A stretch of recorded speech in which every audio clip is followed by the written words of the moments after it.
köklüyün də səbəbi psixologiyadır, arıqlığın da səbəbi psixologiyadır. Bədənini anlaya bilməlisən ki, sən bu gün hardasan, nə istəyirsən. Bəlkə sənin bədənin bu gün heç yemək yeməyəcək. Atırıq həkimlərin üstünə. Sən tap. Sən tap. Sən bil də məndə nə var. Mən niyə bilim ki, məndə nə var? Bax, bir var, niyyət eləyir insan sağalmağa, bir də var, xəstəliyi zikr eləyə yaşayır davamlı. İnsan var deyir, son nəfəsində başa düşür ki, həyatını yaşamayıb. Məni deyir, zülallı qida sakitləşdirmir, məni sağlıqlı qida sakitləşdirmir. Mən o sinir gələndə deyir, mən o çörəyi yeməliyəm. Yaşıl çay deyək, çox faydalıdır. Pasient var, yaşıl çay içir, panika yüksəlir ki. Beyin elə qəşəng maraqlı işləyir ki, Aytan xanım. Həqiqətən də o şuur altına O öz həyatını yaşayır. İkilidir də, yəni. Bəli, Şuurlu şəkildə sən əmr eləyirsən ki, biz sağlıqlı qidaya keçməliyik. Bizim həyat tərzimiz budur. Şuur altı deyirsən, kimsənə nə danışırsan. Mən bilərəm. Zemfira Yahyayeva 12 fevral 1987-ci ildə Şəki rayonunda anadan olmuşdur. Orta təhsilini Şəki rayon Kiçik Dəhnə kənd məktəbində almışdır. Təhsilini isə Şəki Pedaqoji Texnikumunda davam etdirmişdir. Daha sonra müxtəlif sahələr üzrə ixtisaslaşaraq nutrisiologiya və dietologiya istiqamətində biliklərini inkişaf etdirmişdir. Uşaq nutrisologiyası və dietologiyası üzrə əlavə təhsil almış, həmçinin Neuro-DNA proqramı çərçivəsində genetik əsaslı qidalanma və sağlamlıq məsləhətçiliyi üzrə ixtisaslaşmışdır. Yaşam koçluğu sahəsində USEV tərəfindən təşkil olunan proqramı tamamlamışdır. Hazırda dietoloq kimi fəaliyyət göstərir. Sağlam qidalanma, düzgün həyat tərzi mövzusunda insanlara dəstək olur. Bu sahədə gələcəkdə kitab nəşr etməyi planlaşdırır. Sağlam yaşamaq onun həyat tərzinin ayrılmaz hissəsidir. Ailəlidir, 2 övladı var.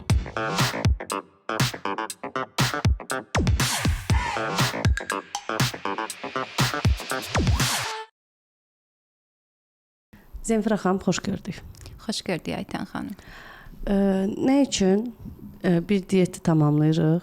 Bir 10 gün, 15 gün istədiyimiz ideal çəkiyə gəlirik. Amma biz onunla tam olaraq yaşaya bilmirik və biz onu apara bilmirik. Niyə görə? Çünki qadağa var, ona görə. İnsan həyatında qadağalar bir yerə kimi davam eləyir. İnsan ümumiyyətlə həyata qadağa üçün gəlməyib, təcrübə üçün gəlib. İnsan təcrübə qazanmadıqca heç nəyi, yəni onda qalıcı olmur. Niyə görə diyetdə 15 gün, yəni çox bir ay davam eləyir. Qəşəng də nəticə alır. Niyə görə nəticə ala bilir? Çünki defisit qidalanma proqramı verilir ona. Yaxşı nəticə alır. Bəs niyə görə davam eləmir? Axı onun xoşladığı qidalar var. O qida rasionundan çıxır. Ona görə davam eləyə bilmir. Niyə görə ümumiyyətlə həyatlarında diyet proqramı olmayan insanlar davamlı çəkilərində qala bilirlər? Ona görə ki, onların psixologiyası onunla məşğul deyil. Yəni o balansı tuta bilir. Əslində qida özü bir davranışdır. Köklük səbəb deyil. Köklük yəni bir nəticədir buradadır. Amma nə edirlər? Köklük üçün mücadilə edirlər ki, biz onun üçün çalışırlar. Mən uzun müddət, yəni bir 5 il tək diyet proqramı üzərində işləmişəm. Amma gördüm ki, burada düzgün getməyən nələrsə var axı. Niyə görə mən pasiyentin birindən yaxşı nəticə alıram, o birindən yox? Analizlər yaxşıdır, qida planlaması çox düzgündür. Niyə görə? Kodu var beynində çünki, şuur altı. Şuur altında onun o qidaya qarşı, yəni bir dirənci var. Onu yəni bu insanın həyatından, baxın sizə görün nə deyəcəm. Bu bir gizli diyet sirridir. İnsanın həyatından qadağa etdiyimiz bir qidanı çıxarırıqsa, onu yəni onu çıxardacaq. Özünə yəni qoyacaq, yəni dürüstlüklə çıxardacaq. Amma başqasını əlavə eləyəcək gizli olaraq. Çünki onun orada o bağlılığı var. Biz bir insandan çörəyi əgər gluten həssaslığı yoxdursa, ona haqqımız yoxdur deməyə ki, çörəyi yemə. Onun bir problemi yoxdursa çörəklə, şişkinliyi yoxdursa, onun yəni sızdırılan bağırsaq sindromu yoxdursa, ehtiyac yoxdur. Çörəkdə, sağlıqlı çörəkdə B qrupu vitamini var. Niyə görə kəsirik biz onu? Yəni, baxın, mənə hər yaş kateqoriyada insanlar müraciət edir. Birinci, mənə yaş lazımdır. Mən hər kəsə verdiyim diyet proqramı ilə, hər kəsə işlədiyim şuuraltı proqramı ilə ona, o birisinə onu verə bilmərəm. Çünki hər bir kəsin barmaq izi ayrı olduğuna görə onun mikro mikrobiotamı da ayrı olur. Ona görə biz ona fərdi yanaşma. Mən artıq özünü bir pilləyə çatdırmış insanlarla işləyirəm. Məsəl üçün məndən çox soruşurlar, marafona necə qoşulaq? Yəni mən buradan qeyd eləmək istəyirəm ki, artıq yəni mən özlərini müəyyən səviyyəyə çatdırmış insanlarla işləyirəm. Çünki burada insanların şuuraltı çox önəmlidir. Bilirsiniz, biz qidalanmağa nə vaxt başlayırıq? Əsəb olundu. Ana qarnında. Biz ana qarnında qidalanmağa başlayırıq. Çünki anamız bizim nə yeyirsə, bizim artıq o kodlarımıza keçir. Niyə görə? Bir kök insanın şuur altında qıtlıq bilinci var.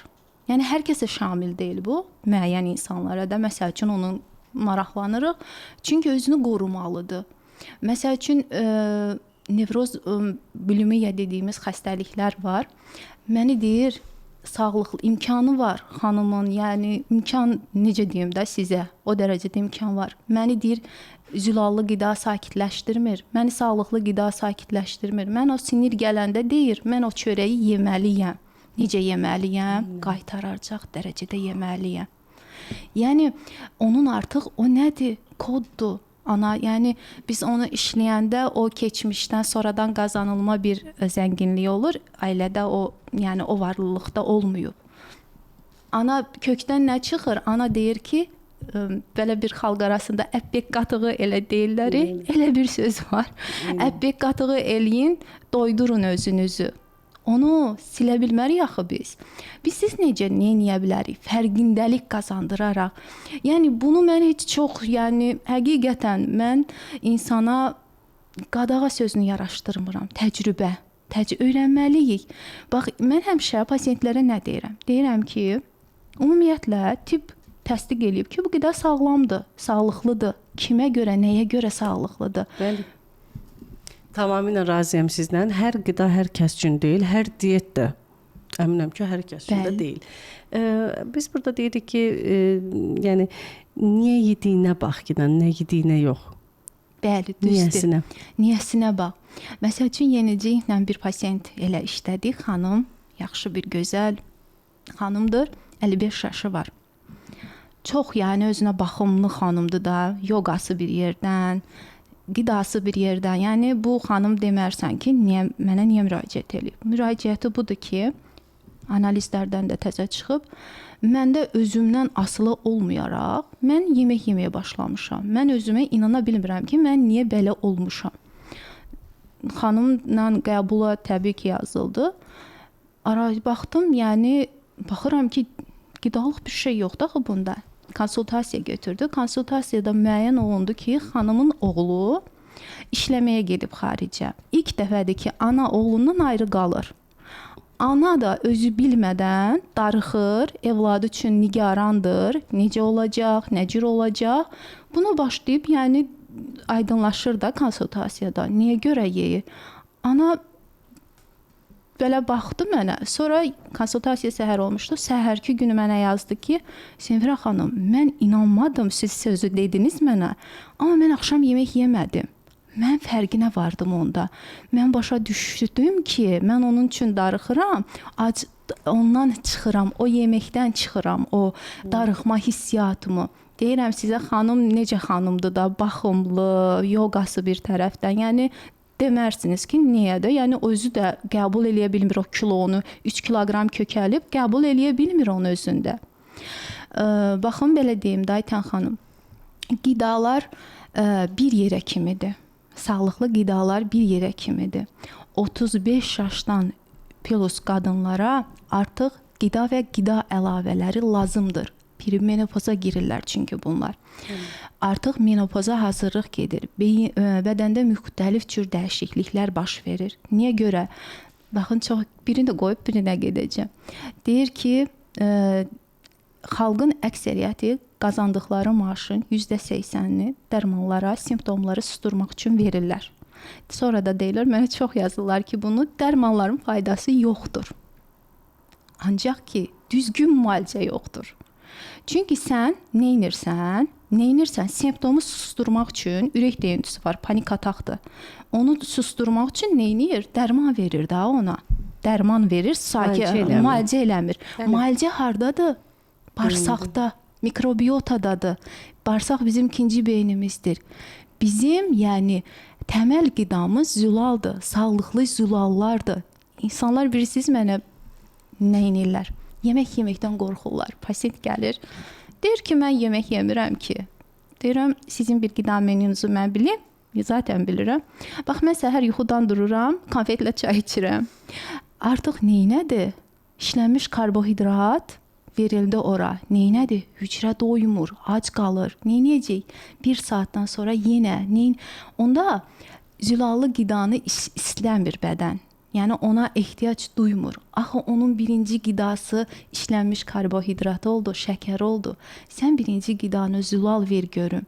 Sırf kərə yağında olan, deyəcəklər kərə yağını hardan tapım? Yenə də söz başqa yerə gedəcək. Bax, bir var, niyyət eləyir insan sağalmağa. Bir də var, xəstəliyi zikr eləyə yaşayır davamlı. Yəni sanki xəstəlik onun həyatında bir seçilmiş sözdür. İnsan var, mənə virgülündən nöqtəsinə kimi öyrənir hər şeyin. İnsan var, alır menyunu, insan var, alır proqramı. İnsana səs-səmir çıxmır. Mən öz işimi görürəm, amma qarşısındakı da görməlidir axı. Artıq ona görə də mən müəyyən pilləyə çatmış insanlarla işləməyi seçmişəm. Ona görə ki, mənə həqiqətən insan bir yerdən sonra, yəni o qarşısındakı insanın da məsuliyyətli olmasını istəyir. Yəni həkim gəzib.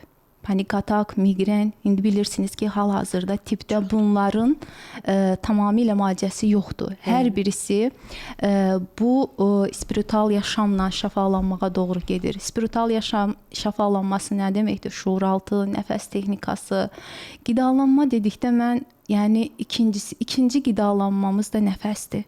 Nəfəsi insanların əksəriyyəti doğru nəfəs ala bilmirlər. Yəni bu birsiz necədir? İnsanda bu pozulur. Nəfəs alıb vermək. Məsəl üçün o panik anında əks nəfəs alınır. Doğru nəfəs texnikası bir başqa bir şeydir. Yəni qida qədər o da insanı şəfalandırır. Əslində biz iki cür qida alırıq da. Bir belə yeyərək enerji alırıq. Bəli, enerji şəkildə olar. İkincisi isə emosional qida alırıq. İnsan hər nə qida almasından asılı olaraq ona uyğun da ona dönüşə bilir. Bəli. Bəli.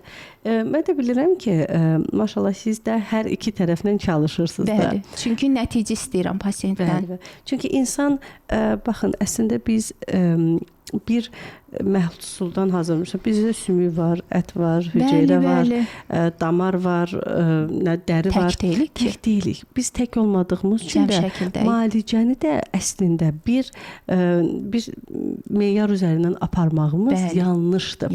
Bu səbəbdən dolayı məsələn əvvəl həkimlərimiz biz gəzirik 10 həkim birdən. Bəli.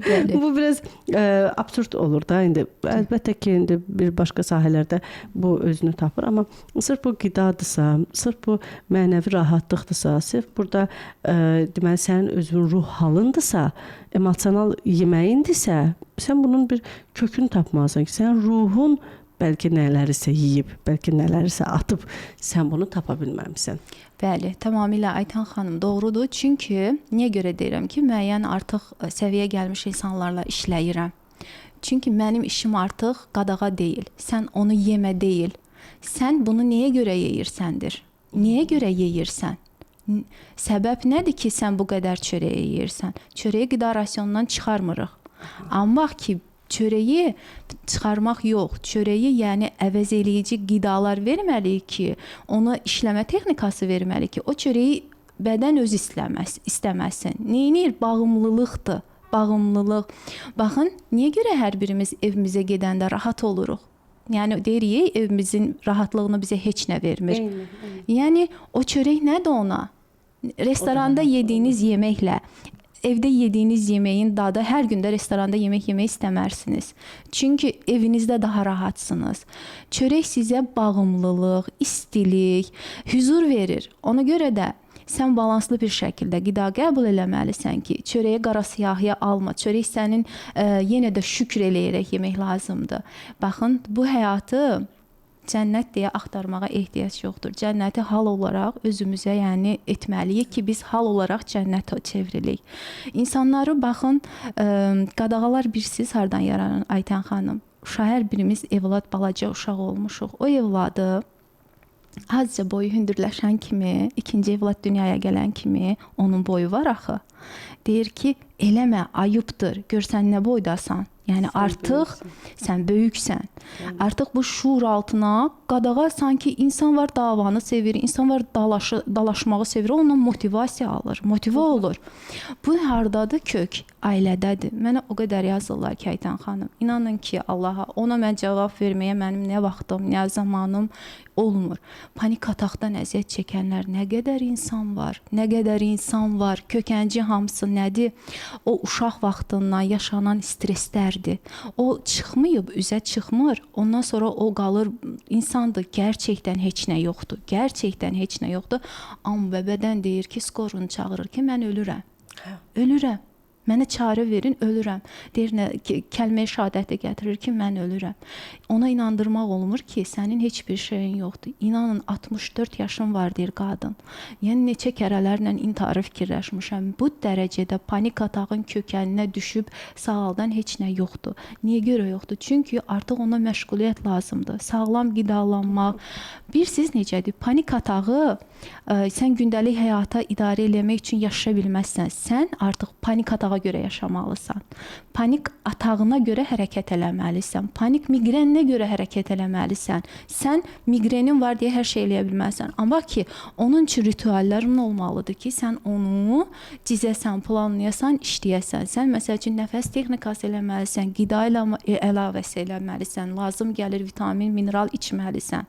Baxın, vitaminlər, minerallar simptomları susturacaq kimi zərərli bir, yəni qida, dərmanlar deyil. Bəli. Bu kökdən sağalda biləcək. Məsəl üçün bir perimenopoz yaşayan qadına maqnezium verməmək, yəni bunu necə adlandırmaq olar? Adlandırma, maqnezium içməlidir. Çünki nə qədər hücrədə işləyir bu maqnezium. Bir, yəni D vitamini səviyyəsini hər bir insan bilməlidir artıq. Çünki D vitamini COVID-də bilirsiniz insanların çoxsu niyə görə sağala bildi? Çünki D vitamini səviyyələri yüksək idi. Ona görə sağala bilirdilər.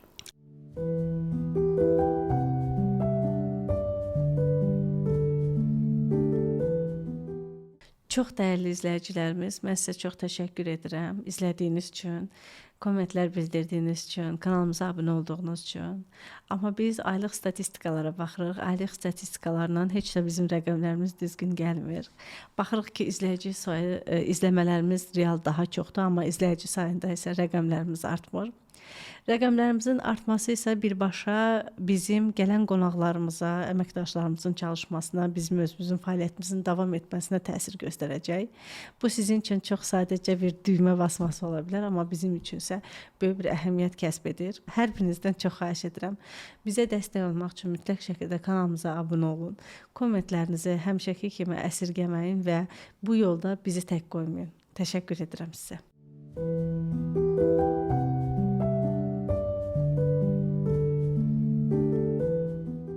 Əslində maraqlı məsələ burasındadır ki, biz öz bədən və ruh halımızı buraxırıq. Bəli. Atırıq həkimlərin üstünə. Sən tap. Sən tap. Sən bil də məndə nə var. Mən niyə bilim ki, məndə nə var? Yəni biz burada atmaqla öz məsuliyyətimizi başqasının üzərinə atırıq.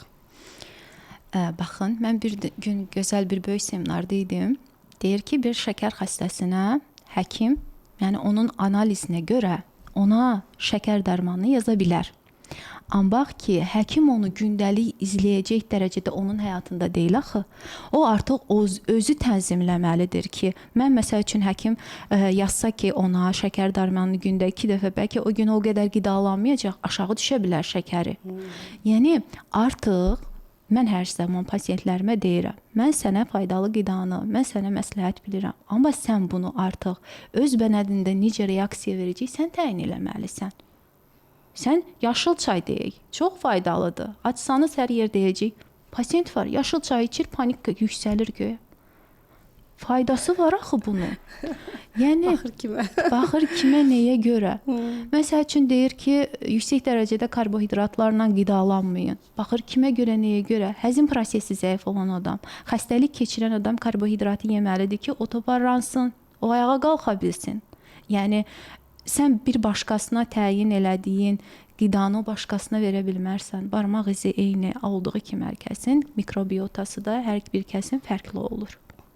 Onda Zemfira xanım, mən belə bir sual ünvanlayım ki, tamam, bir pasiyentlə bu cür dörd tərəfli bir prosesdə də sizdəki dörd tərəfli çalışmaq nə dərəcədə çətin və nə dərəcədə necə deyim sizə də belə məsuliyyətlidir?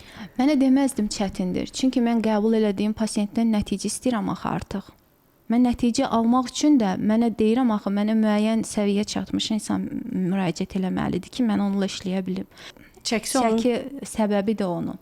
Yəni orada mən onun üçün nəfəsi verməsəm çəkini ələ ala bilmərəm. Nəfəs texnikasını eləməlidir. Miqrendə nəfəs olmasa olmaz. Panik atakda nəfəs olmasa olmaz. Məsəl üçün yoga deyirik də, kundalini yoga. O qədər möhtəşəm bir şeydir ki, Aytan xanım, zehinlə bədənin balansıdır. O qədər möhtəşəmdir ki, şuuraltı terapiya deyirik.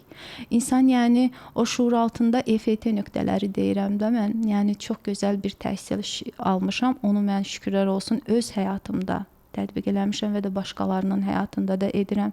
Əsas odur ki, onu bir dəfə öyrənirsən və həyatın boyu davam eləyirsən. O sən EFT nöqtələrindən təmizlənmək, insan özünün sanki bir podruqan olur, danışırsan ki, dərdləşirsən də onunla. Dərdləşirsən, deyirsən, yaxşı ki, Aytan varsan, nə qəşəng aydınlıq gəldi mənə, bu mövzu mənim üzərimdən qalxdı bir çətinliyə düşəndə. Həmin o EFT nöqtəsi də özünlə danışırsan, sanki özünlə söhbət eləyirsən və də orada həqiqətən də insan aydınlığa çıxır. Nəyi dürüstlük yaranır da. Bəzən insan özünü özündən gizlədir, xəbəriniz var ondan. Bax, Ən gizli məqamdır o. Özünü özündən gizlədən insanlardan mən qorxuram. Qorxuram yox, işləməkdə nəticə almaqdan qorxuram. Özünü özündən, pasient var, deyir ki, mənim həyatımda bir dənə problem var, mən o həyatı problemi özümdən də gizlədirəm. O çıxıb getsin, yaddaşımda qalmasın. Olmur axı. Yəni o sən ifadə, bu ifadə danışmaq, mən burada danışıram, Aytan xanımın yadında həmişə qalacaq. Və siz danışırsınız, mənim yadımda Aytan xanım qalacaq. O ifadə, o eşitmək, bunlar boş deyil, dadı bilmək deyil. Yəni bunlar hamısı təmizlənmə prosesidir. Yəni hər bir pasiyentə başqa bir terapiya növü veririk. Sadhu. Bir dənə də pasiyentdən danışım, gəlib 4 diplomu var, təsəvvür eləyin ki. Maşallah. Deyir ki, siz necə də belə özünü ifadə eləməyi necə yaxşı bilirsiniz. Bəs mən niyə bilmirəm? Bəs mən niyə 4 diplomum özünü ifadə eləmək deyərdim ki, ilk məktəb oradır. Nə istədiyini bilmək, nə yediyini bilmək. Baxın, proqram əsasında sənin düzdür bir proqramın olsun. Olsun. Ancaq ki, o gün biraz görsən onun bədənin ona razıdırmı sənin? Beyin qərar verir, özü də həll eləyir. Özü də həll eləyir. Baxmıraq, müşahidə eləmir. Bədəninə müşahidə etmir. Öz halına müşahidə etmir. Hansı halda baxın, hansı halda yediyinin fərqində belə deyilsən. Sən onda hansı diyetə uyğunlaşa bilərsən? Deyilsən. Məsəl üçün çox gözəl sualdır. Elə niyə görə müraciət eləyir? Kökəlir də artıq kalori yeyir axı. Al-ver dəngəsi qurulmur. Al-ver necə ki kalorini alır, amma həyatda hərəkət yoxdur. Onu çıxardacaq enerji sərf eləmir. Ona görə də fərqindəlik qazandırmalıyıq. Bu insana qadağa işləmir, Aytan xanım, işləmir. Qadağa işləmir ki, mənə inanın diyetoloqlar özləri müraciət edir. Nə olsun, tətbiq eləyir. Özünün həyatında problemi var. Yəni o problemi o şuur altında həll eləməyəndə, yəni o olmur. Niyə görə? Bax, bayaq qeyd elədim. Ana da oğlu üçün darıxır. İnsan yəni ona görə də o hissləri tanımalıyıq, bilməliyik. Bədənini anlaya bilməlisən ki, sən bu gün hardasan, nə istəyirsən. Bəlkə sənin bədənin bu gün heç yemək yeməyəcək, istəməyəcək, su orucu eləyəcək. Yəni bədənlə belə də yəni iç-içə olmalısan. Özünü özündən gizlətmə. Özünü özündən gizlədəndə heç də, yəni insan var deyə son nəfəsində başa düşür ki, həyatını yaşamayıb. Çox gözəl sözdür və Həqiqətən çox Doğrudur. peşman olur. Başqaları üçün yaşadığını anlayır. Ona görə də mənim birinci mən anlaya bilmirəm də, yəni insan özünü niyə başqasına görə dəyişməlidir? Amma ki, biri var ki, məsəl üçün mənə müraciət eləyir, deyir ki, mən istəyirəm ki, həyat yoldaşımı dəyişim. Mümkün deyil axı. Sən həyat yoldaşını dəyişə bilməzsən. Nə vaxtın çatmayacaq, nə zamanın, heç kimi dəyişə bilməz. Sən ancaq baxış bucağını dəyişə bilərsən. Heç bir kəs həyatda, heç bir kəs onun qarşısına boş yerə çıxmır. Və yaxud da ki, heç bir insan həyata, hər gündə mən deyirəm ki, həyata gəlmək, doğulmaq bir nemətdir. Açmaya da bilərsən gözünü. Bəli. Yuxudan qalxmaya da Bəli. bilərsən. bəli, hər günün sənin bir şansdır zaten. Hər günümüz şansdır. Zemfira xanım, yaxşı da tapdıq təməli.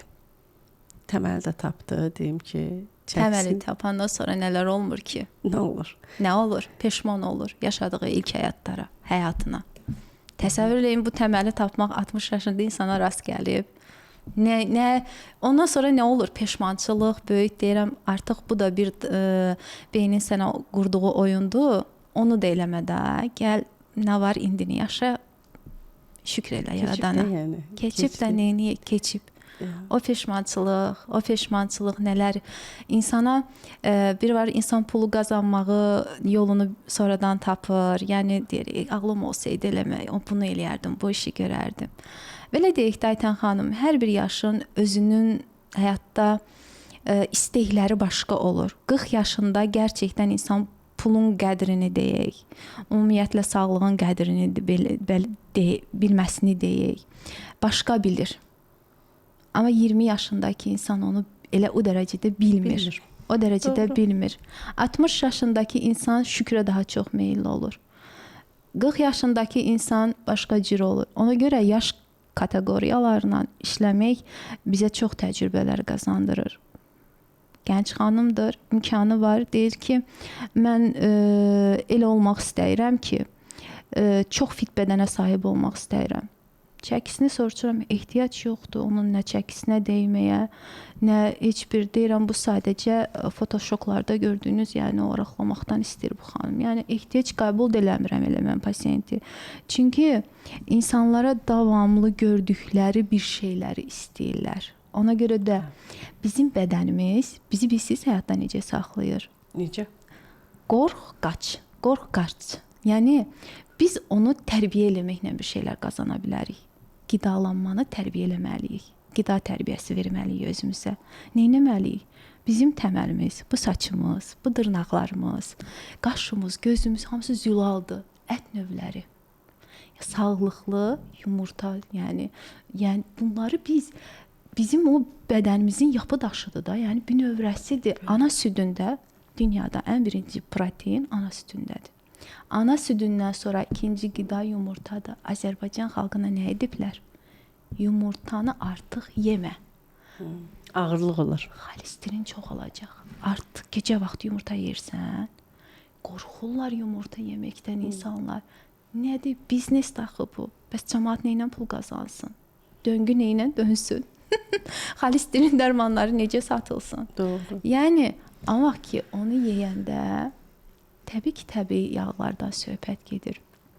Təbii yağlar bizim bağırsaq floramızı yaxşılaşdırır. Deyəcəklər ki, yəni buradan bəlkə də yazacaqlar yorumlara ki, hər kəsin gücü çatırmı ki, onu almağa? İnanın ki, o paketli qidalar ondan qat-qat bahalı gəlir. Baha Doğru. gəlir. Biz siz necədir? Gedirik marketə. Birinci məsələ bundan ibarətdir ki, marketdə hər məhsul hər vaxt satılır. Sezon mövsümündən deyil. Bugün baxıram ki, çiyələk çıxıbdı. Evimizin altındakı bir mağazada bir anadır. 2 dənə də balaca az yaşlı qızıdır. Onlara deyir, alım sizə çiyələk. Onlar da deyir ki, al. Bugün aprel ayının 10-udur. Aprel ayında çiyələk çıxmır. Çiyələk çıxır may ayında. Səhvim varsa indi buradan düzəltsinlər. İndi çıxan çiyələyə tökülən dərman sənin birbaşa genetik kodlarını hopur. nələr var, nələr yoxdur, xəstəliklər, falanlar, beşməkanlar bunlara bir toxum atır. Amma insanlar başa düşmür onu. Orada nə görür? Orada çiyələk görür. Və bunu alıb qidalanmaqla özlərini xoşbəxt zənn eləyirlər. Bəli. O Viktoriyada almırlar o balaca Viktoriya. Nə var edir onu alıb təmizləyim, amma alırlar o belə böyük və iri gözəl görünüşdür. Əslində biz özümüzü və övladlarımızı belə demək olmasa bədbəxt eləyirik. Bəli. Amma biz bunun fərqində deyilik. Çünki gözümüz gözələ getmək istəyir axı. O almanın gözəlini istəyir amma almanın gözəli də başa düşürük ki, o deyil axı. Niyə özümüzü zəhərləməyə bu qədər meyilliyik? Nədir bu buradakı məsələmiz? Artıq Aytən xanım, bütün bu marketinq, bütün bu biznes bilirsiniz niyə görədir? Artıq bilirsiniz ki, süni intellekt daha çox dəbdədir. Artıq yəni insanlar biraz demode qalırlar. Normal insan olmaqdan belə çıxış eləyirlər artıq. Demode qalırlar. Bu bir biznesin bir növüdür ki, insanların hər şey gözünü oxşamaq üçün daha da məsəl üçün keyfiyyətli, daha da görünüşü yaxşı olan bir şeylər insanlar düşünür ki, o dədə-babadan olan almanın görünüşü sağlıqlı deyil. Xeyr, elə sağlıqlı vitaminini alma elə odur. Amma bax neynirlər daha belə siz dediyiniz kimi gözəlinə qaçırlar. Ona görə də bizim dövrümüzdə gözləyirdik ki, alça çıxacaq, alçanı yeyəcəyik, çiyələk çıxacaq, sevinirdik. O gözləmə özü belə insanı tərbiyə eləyirdi. Ancaq indi təsəvvür eləyin ki, Aytən xanım, müəyyən yəni insanlarla işləyirəm. O varlılıq var, o varlılıq içərisində böyüyən uşaqlar var, kasıb uşaqlardan daha bədbəxtdir. Bilirsiniz niyə? Çünki istədikləri hər şeyə çata bilirlər. Çünki insan xarakteri bir şeyi gözləyəndə daha şirin, gözəl olur. Daha gözəl onu dadlı olur, zövqlü olur. Onu bir daha gözləyir. Çünki biz belə yaranmışıq, amma bütün hər şey pozulub indi. Hər şeyə tez çatmaq. Artıq insanların hövsələsi deyək də qalmayıb. Ancaq ki, o özü belə bir tərbiyədir. Nəfəs texnikası nə edir? Yoga nə edir? Tərbiyəni öyrədir də sənə. Bədən tərbiyəsini öyrədir. Nə edir? Bunu öyrədir də. Qida nə öyrədir? Tərbiyəni öyrədir də. Deyir ki, insan, yəni dediyim kimi biz sadəcə qaç, özünü qoru modundayıq. Bədən bunun üçün, yəni yaradılışdan budur. Hər şeyi, yəni öyrətməklə qazanırıq biz. Hər şeyi, bir şeyləri öyrədərək. Bugünkü gündə bu bilgilər davam oxuyursan, gəlirsən burada, sonra deyirsən mən hardan qazandım bunu? Oxumusan axı, davam eləmisən. Bəli. Bunun zəhməti var, vaxtı var. Bu yerdəsən. Ona görə də insanlar tez nəticə istəyirlər. Tez nəticə deyilən bir şey olmur. Olursa o yarım olur. Nəsə bir qatqısı var. Necə ki o çiyələk yetişdi, suvenir oldu. Bəli. O çiyələklə o təbii günəş vuran çiyələk, o dağdan bağdan alıb yediyinlə eyni dad olacaqmı? Mən o qədər xoşlayıram ki, o təbii dağda olan, yəni çox gözəl bir şeydir. Həqiqətən də maraqlı bir dövrdə yaşayırıq. Çox tələbkar olunur. Əslində çox şey tələb eləyirlər. Həm gözəl görünsün, həm dadlı olsun, həm necə deyim də nəfs olsun, qoxusu olsun. Amma bunlarla getmir. Və biz əslində bədənimizdən də çox şey istəyirik. Baxırıq sosial mediaya, onun gözü belədir, bunun qaşı belədir. Filtr yaddan çıxır. Bunun saçı belədir. Mən də belə olsun istəyirəm və özlərində bir yetərsizlik duyğusu yetişdirirlər. Bu yetərsizlik duyğusu panik ataklarına gətirib çıxardır, ruh hallarına gətirib çıxardır. Yəni bütün əsas özünlə bağlı olan məsələlərə yetərsizlik duyğusu orada sənə bir Yəni deyir ki, mən buradayam. İnsan özünü bir başqasından müqayisə eləməməlidir. Bilirsiniz, insan özünü bir öncəki özünlə sənlə müqayisə eləməlisən. Dünən nə yerdiydi, bugün nəyə öyrəndim? Sən özünü dünənki bilgilərindən, dünənki öyrəndiklərindən müqayisə eləsən, daha qabaqda olacaqsan. Bir başqasının, baxın bunu da qeyd eləmək istəyirəm, bu dünyada olan hər bir kəsin, yəni məqsəd boş yerə bu dünyada deyil. Çünki o seçilib yaranır bax Allah tərəfindən. Ona görə də hər bir insan, siz insanlar niyə görə xəstəliyə sığınıb yaşamağı sevirlər? Çünki öz həqiqətən də xəstəliyi var. Öz gerçək potensialını üzə çıxarmır axı bu insan. Onun bir potensialı var. Yeniciklə mənə bir pasient müraciət eləmişdi. İnanın ki, çox savadlı, çox tərbiyəli bir gəncdir da. Amma özündən razı deyil. Ya özündən, ya ailəsindən, imkan desən imkan. Hər şeydə deyirəm ki, sənin bir potensialın var. O potensialı ortaya çıxarmasan, sən heç bir zaman ortaya, yəni rahat olmayacaqsan. O potensialını tapmaq lazımdır, çıxarmaq. Çox duyğusal birisidir. Çıxartmaq lazımdır ortaya. Yəni o mümkünsüz deyil o potensialı insan. Hər birinin bir də insanlar özlərini bir başqasına məsəl üçün göstərməkdir. Məsəl üçün mənim potensialım bax budur, danışmaq. Mən uşaq vaxtı bir də uşaq vaxtı nə ilə oynayırdınızsa, nə ilə məşğul idinizsə, sizin potensialınız orada gizlidir. Mənim bir müəlliməm var idi rayon yerində. Çox sevirdim mən onu. Gerçəklərdir. O nə elirdisə, bütün günü gəlirdim onu, yəni eyni kopyalayırdım da. Yazılırdı. Eyni, hə. Bax bugünkü gündə mən özümə, yəni mən bugünkü gündə mən öz işimlə, məni bilirsiniz ki, müəlliməyəm mən. Bəli. Ancaq ki, baxın mən burada özümü görürəm. Danışmaq. Mənim yəni bu gəlir, mən doğaçlama danışıram. Heç bir proqramım yoxdur əlimdə. Yəni bu mənim içimdən gəlir, danışıram. Ona görə də gerçəkdən neyiniz var idisə, nə ilə məşğul idinizsə, onu ortaya çıxarmasan, insanın yəni məşğuliyyəti olmasa mümkün deyil. Onu çıxartmalısan ki, üzə sən özünlə xoşbəxt ola biləsən. İnsan xoşbəxt olanda da yaradanla daha bağlanır. Yaradanla münasibəti daha güclənir. Bir də insan gərək həyatdan ən böyük köməkçisi onun Allahıdır, yaradanıdır. Əgər yaradanla sənin bağın zəifdirsə, sən ona qırğınsansa, sən ona küskünsənsə, sən hər kəsdən dava-dalaş içərisində olacaqsan. Onunla aranı, bağlarını gücləndirməlisən. Şükrü dilinlə yox, bədəninlə etməlisən. Qidalanmaq bir şükürdür. Yəni neynirsən? Allah verib də sənə. İnsan həkimlər nemətdir də. Həkim bir insanı yarada bilir, xeyr. Yarada bilir. Ona görə də o verilən bədənə verib sən də ona təşəkkür elə. Nəfəs texnikasını düzgün elə. Daha sonra isə bir zehin-bədən münasibəti qur, itmanını elə. O demək deyil ki, sən fitnesə getməlisən, fitnes zallarında ömür boyu qalmalısan. Evində elə. Öyrən proqramı, öyrən evində elə. Ehtiyac yoxdur ki, özdə ən gözəl huzur insanın rahat olduğu məkandır. Əlbəttə ki, gedə bilər idman zalına, ona xoşdursa. Getmə imkanın varsa gedə. Yoxdursa, yəni ehtiyac yoxdur ki. Biz bəhanə gəzirik axı. Nə danışırsınız? Biz bəhanə gəzirik ki, mənim ofisimin yanında yoxdur, mənim evimin yanında yoxdur. Mən işə girirəm, mən işdən çıxa bilmirəm. Bugün salondayam. Xanım saçımı düzəldir. Çox da sevirəm onu. Deyirəm ki, yeni neynədin? Bir də danışırıq mütəmadindən. Deyir ki, Aydağa mən vaxtım yoxdur ki, siz təsəvvür edirsiniz, mən bazar günüsüz işləyirəm. Deyirəm, yalan danışma da, yalan danışsın. Belə gülərəkdən də deyirəm. Deyir ki, Aydağam yalan danışmır, mən deyirəm ki, yalan danışırsan. Sən əgər özünə danışırsan, yalanı. Bayaq dediyim də, mən kimlərdən deyirəm, biraz çəkinirəm. Özünə dürüst olmayan insanlardan çəkinirəm işləməkdən. Sən özünə yalan danışırsan. Dürüst ol. Əgər sən getmək istəsən vara deyirəm. Hər şeydə tapacaqsan yol. Dünyanı dağıdarsan, sonra gedərsən. Getmək istəmirsən. İçində səni çəkən var. Bilirsiniz nədir o çəkən?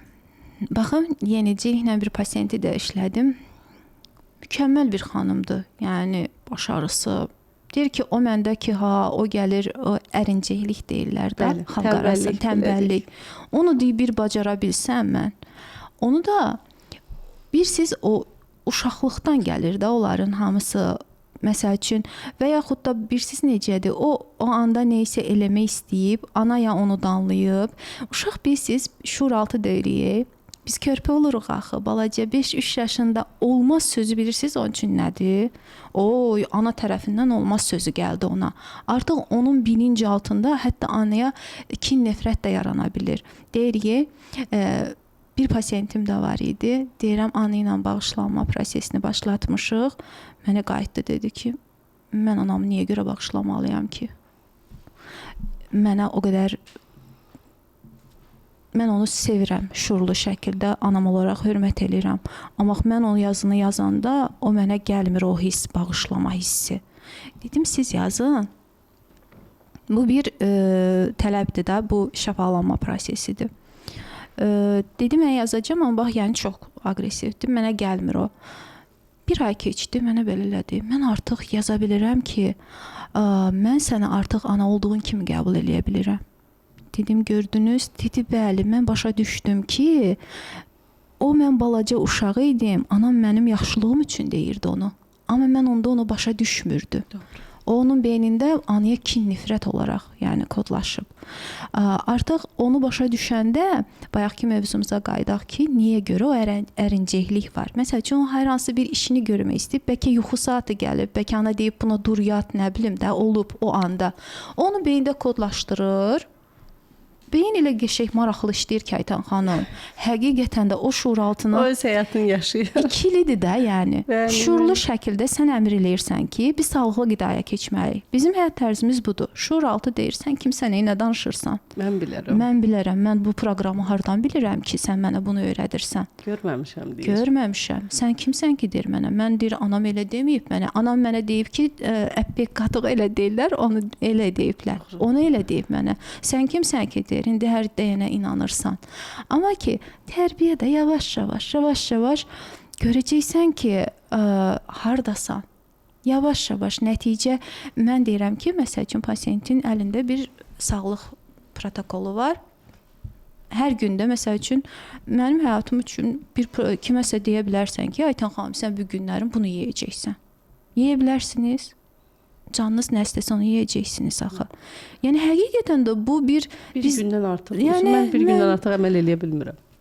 Mən dietologiyanın yəni təhsilini alanda xəstəliklər üzrə yəni menyu mənim özüm həyat tərzimdə ona aid deyil. Mən qida menüsü əsasında yemək yeyim. Ancaq mənim əlimdə sağlıqlı qida menüsü var axı. Mən bu gün bunu nə ilə idarə eləyə bilərəm? Niyə qarışdırsam, ortaya mənim istədiyim yemək çıxacaq. Budur yəni məsələ. Deyir ki, insan deyir ki, mənə deyirsən məsələ əvvəllər. Amma indi mən elə bir şəkildə işləmirəm. Mənim qida sxemim var. Sən bu sağlıqlı qida üzrə gedəcəksən. Əlində olanlar təməl qidamız budur. Bu olacaq. Bir dənə də pasiyent var idi. Ana mənə deyir ki, ata evə gəlib, deyir ki, cibimin pulları mənə qalın gəlir. Pullarım az xərclənir. Çünki siz mənə artıq bu qida menüsündən sonra çox şey aldırmırsınız. Deyirlər, sağlıqlı menyu bahadır. Elə də baxır düzdür, amma hamı da elə də deyil. Bilirsiniz necədir? O gündəlik o xırda xərclər var. Yəni o təsəvvürləyin ailə diyet eləyirdi də, ana qızı üçün götürmüşdü diyeti. Ailə də yəni o qida menüsündən gedirdi, sağlıqlı qida daxı, yəni dadlı yeməklərdir. Deyir ki, pulun miqdarı çox gəlir artıq mənə, xərclənmir o dərəcədə. O flanal, peşmanal, paketli qidalar özü yüksək miqdarda pul tutur. Ancaq ki, sağlıqlı qida menüsünün təməlini alanda elə tutmur. İnanın ki, o sağlıqlı qidanı da yeyəndə heç o cür istek də qalmır. Çünki artıq bədənin hücrələri bəslənməyə başlayır. Hər şey müşahidədən başlayır. Müşahidə etsinlər. Misal, məndə əvvəl belə bir məsələ var idi ki, mən yemək yirdim, baxırdım ki, artıq yuxum gəlir. Yatmaq istəyirəm. Mən sonra bir deməli mayasız çörək almağa başladım. Bizim evin yanımızda var. Onunla yedim. Misal, mən çörək çox da yeyən deyildim. Misal, adi çörəkdə də belə deyim ki, 2 dilim yerdimsə, dilimi də mən nazik kəsən adamam. Bunda 2 dilim yedim. Bu vəbşə maşın kəsir, vəbşə nazik yedim. Mən baxdım ki, mən yemək yedim. Eyni yemək yemişəm, eyni nə varsa. Və mən yaxşıyam, mən heç də yuxum gəlmir. Gümrah hiss edirəm özümü. Daha sonra müşahidə edirəm ki, nə ilə nə yeyəndə necə oluram. Bildiniz necə? Orada onu müşahidə edirəm. İndi nə edirəm? İndi ürəyim istəyən bəzi məsələdir, bəzi deyim ki, şirniyyatdır, nə bilim, yeməkdir. Bilirəm ki, artıq mənə bu ağırlıq verir, doğru. Mən deyirəm, mən səni yeyəcəm. Amma bugün yox. Bugün yox. Sən sabah yeyəcəm. Bəli. Sən mənim sabahki yeməyimsən deyirəm. Siz nə edirəm? Danışıram onunla. Pasientlərə öyrədirəm mən, qidadan oğurluyursunuz da gizlicə. Qida oğurlamaqdır bu. Nədir? Sən artıq bir gün limitini qoymusan, axı nə yeyəcəksən, öyrətmişəm. Sevdiyin qidanı da əlavə eləyəcəksən, amma üst-üstə yemə də. Siz də onu eləyirsiniz də gizli. Gizli. Oğruyursunuz da. Yəni bu gün bunu, sabah onu. Sabah səni yeyəcəm. Sir budur da elə. Sir bunu bacarmalıyıq da biz. Biz bunu bacaranda qadağa həmişə qalacaqsan. Bayaqlarım elə sizin sözünüzə əsasən hazırlıq gəlmir. Bura hazırlıqda həyat yoldaşı qadına qaçış aparatı alıb hədiyyə verib. Bəlkə o qadın baxacaq indi. Deyir ki, mənim vaxtım olmur ki, orada çıxıb qaçış aparatında yeriməyə. Elə sizin dediyinizi deyir. O bir xanım da ona deyir ki, bəhanə eləyirsiniz. Qaçış aparatının tərəfdarıyamı? Xeyr, tərəfdarı deyiləm. Niyə görə? Çünki orada sənin bədəninlə hərəkət eləmədiyinə görə tendonlar zədələnə bilər. Amma sən təbii yürüşündə öz zehninlə, öz bədəninlə yürüş elirsən. Yəni belə bir pasiyent də gəlmişdi, zədələnmişdi mənə, tendonu zədələnmişdi. Onu çox, yəni əzələ gərginliyi yaşayırdı. Ona görə də təbiilikdə bədəninin icazə verəcəyi tempdə yürüş elə. Bir gün bəlkə yavaş yeriyəcəksən, yorma o bədəni. O bədənə əmanətdir. Sadəcə ona hörmətlə yanaş, o sənə qat-qat o qədər verəcək ki. Əslində bu indi biz hamımız danışırıq qida. Məsələ o deyil ki. Məsələ səndə olan bədəndir. Sən əgər öz bədənini idarə edə bilmirsənsə, hisslərini necə idarə edəcəksən? Davranışdır da. Emosiyalarını, həyatını öz əlinə. Bugün bax, sən əlində bədənin var. Sən əlində öz bədənini tuta bilmirsənsə, başqalarının həyatını deyim, başqa bir işin məsuliyyətini deyim, onları necə tutacaqsan? Ona görə bir çox məsələlərdə dilləri insanı görmək, bir çox məsələnin cavabını tapmaq deməkdir. 100 sualımın cavabını taparam. Düzdür, bu da heç də hər kəsə şamil olunmur. Yəni 100% bu da deyil. 100% bu məsələlərdir. Burada psixoloji proseslər həddindən artıq çoxdur. Var xanımlar ki, bəylər ki, ümumiyyətlə başa da düşmürlər niyə yeyirlər. Telefona baxaraq yeyənlər başa düşmür niyə yeyirlər. Emosional artıqdır. Bəli, bu məsələlər də var. Amma hər halda əgər sən yaşayırsansa, sən sağsansa, sən birincisi öz bədəninin məsuliyyətini götürməlisən. Başqa yolun yoxdur sənin. Yenə də eyni mövzu gəlir çıxır ki, davranış. Yəni əslində yəni köklük bir davranışdır. Bədənini idarə eləmək, onun davranışlarını tərbiyə eləməliyik də. Yəni onu öyrətməliyik. Ona görə də çox gözəl deyirsiniz ki, başqasına iş məsuliyyəti daşıyırsansa, özünün yəni bacarmırsansa başqasına nə öyrədə bilərsən? Bəli, həqiqətən gərək insan deyir, birinci nə deyirlər? Deyirlər ki, o peşə iş təbliğ eləyir insan. Bəli. Deyir ki, birinci onun görünüşünə baxırıq, sonra qəbul eləyə bilərik ki, özü necədir? Özü həyatında məsəl üçün bir sağlıqdan danışan bir insan, məsəl üçün birinci onun görünüşünə baxacaqlar ki, incədir, görəsən necədir? Neçə kök dietoloq tanıyırıq. Hə. Birinci niyə görsəlinə baxacaqlar da, deyəcəklər görəsən necədir. Amma bir dənə bura mötərizə içərisinə qoymaq istəyirəm ki, bəzi insanların həqiqətən genetika deyilən bir şey də var, bu bir gerçəklikdir. Çünki mənim dietoloq dostlarım, bəli. Genetika deyilən bir şey var. Bax, mənə pasiyent qəbul eləyəndə deyirəm ki, biz başqası kimi olmalı, hər bir kəsin genetikasına uyğun, bədəninin boyuna uyğun. İnsanların, yəni ona görə insan özünü formalaşdırır da, yəni ona görə biz əldə eləyə bilərik. Pasiyent var deyə bilər ki, bəzən genetik xəstəliklər də var, bunların qarşısı, amma biz onu yüngülləşdirə bilərik. Yenə də yüngülləşdirə bilərik. Bəli. Məsəl üçün sızdıran bağırsaq dediyimiz sindrom var. Aytən xanım, burada insanlar nə yesə də onlarda köp şişkinlik yaranır da, o sanki kilolu görünür. Elə görünürlər onlar. Amma onlar yazanda ki, mən belə yeyirəm, onun kökü, yəni o bağırsaq florasını, o sızdıran bağırsaq dediyimiz mövzunu həll eləməliyik. Baxın, bir də bunu da qeyd edeyim. Çünki mənə deyirlər ki, siz danışında biz sonunu gözləyirik ki, görək arıqlar üçün bir şey deyəcəksiniz, amma demədiniz. Yəni sonuna kimi izləyənlər var məni verilişdə. Baxın, bir dənə ona qeyd edeyim ki, köklüyün də səbəbi psixologiyadır, arıqlığın da səbəbi psixologiyadır. İkisində də, yəni insan var depressiyada olanda yemək yeyir, insan var depressiyada olanda yeməkdən imtina eləyir, yemir. Yəni eyni prosesdir. yenicəklə bir qadın müraciət eləmişdi. Həyat yoldaşından ayrılmışdı. O qadın kilo almaq üçün hər şeydən deyirdi ki, nə olsa yeyərəm. Amma problem o deyildi ki, mən onun gerçəkliyini ona anlatanda başa düşdü. Həyatın yükünü, tamamilə öz evladının yükünü üzərinə almışdı ki, mən bunu idarə eləyəcəm. Mən güclü qadınam, mən işləyirəm, mən hər şeyi bacaracağam. Niyə olur?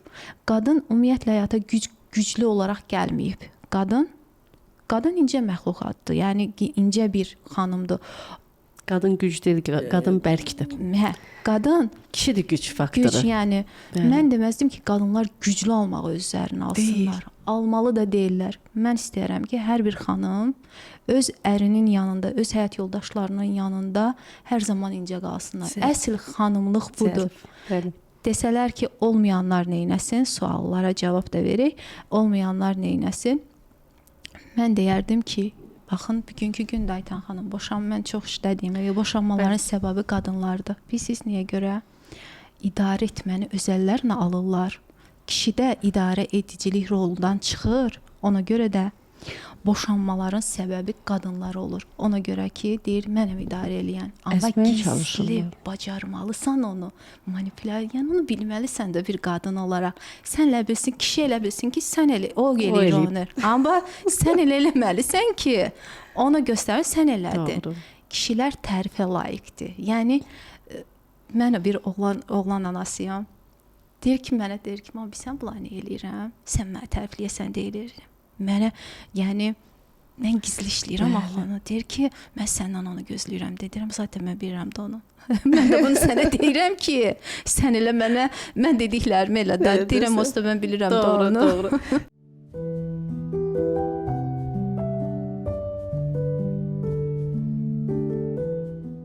Zeyfrə xanım, bizim vaxtımız bitir. Burada bizim Məhəmməd Amma çox gözəl. əməkdaşımız bizə bildirir. Mən sizə təşəkkür edirəm gəldiyiniz üçün, izləyicilərimizə aydınlıq gətirdiyiniz üçün. Çox sağ olun, var olun. Çox təşəkkür edirəm. Mən də sizə təşəkkür edirəm bu gözəl söhbətiniz üçün. Həqiqətən də özünüz bilirsiniz ki, təsadüfən buradayam. Həqiqətən minnətdaram mən də sizə təşəkkür edirəm. Sağ olun. Sağ olun.